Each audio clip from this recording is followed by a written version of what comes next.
Indonesia adalah salah satu negara yang belum meratifikasi Konvensi tentang Pengungsi 1951 dan Konvensi tentang Keadaan Tak Berkewarganegaraan Statelessness, yakni Konvensi 1954 dan ke-1961. Indonesia belum meratifikasi ketiga konvensi tersebut. Padahal sebagaimana kita amati, UNHCR beroperasi di sini, dan kita kerap mendengar sol-sol pengungsi, pencari suaka internasional, dan orang tak berkewarganegaraan stateless. Dan pemerintah tampak menerima dan menampung untuk jangka waktu yang cukup panjang para pengungsi tersebut di Aceh, Bogor, Jakarta, Makassar, dan lain-lain.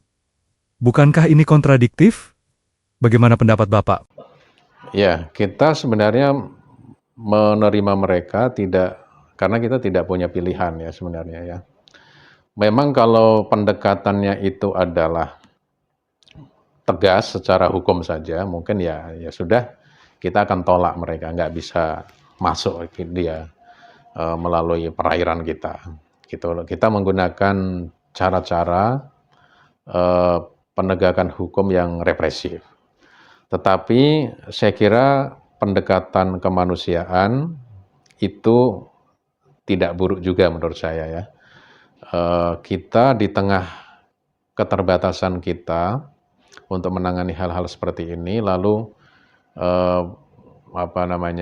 menerima mereka walaupun dengan berat hati sesungguhnya ya. Tapi saya kira pendekatan kemanusiaan seperti ini bagi saya pribadi itu saya mau mengapresiasi langkah-langkah pemerintah itu. Tetapi kan sesungguhnya harus dipikirkan juga dampak jangka panjangnya ya.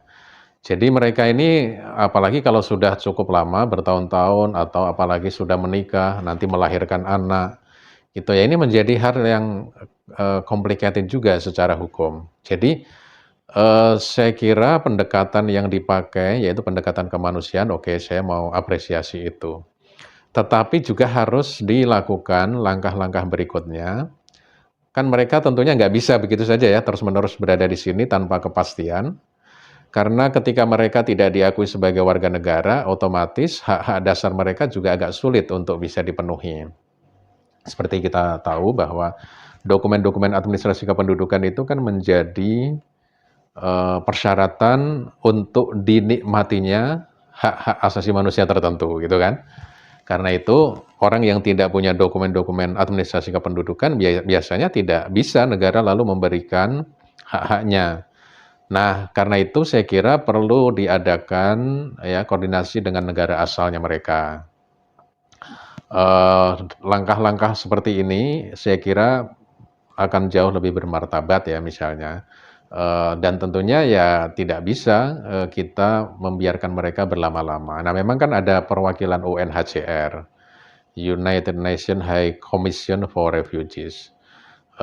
Nah, sebenarnya kita bicara rezim hukum pengungsi di sini, bukan rezim hukum kewarganegaraan.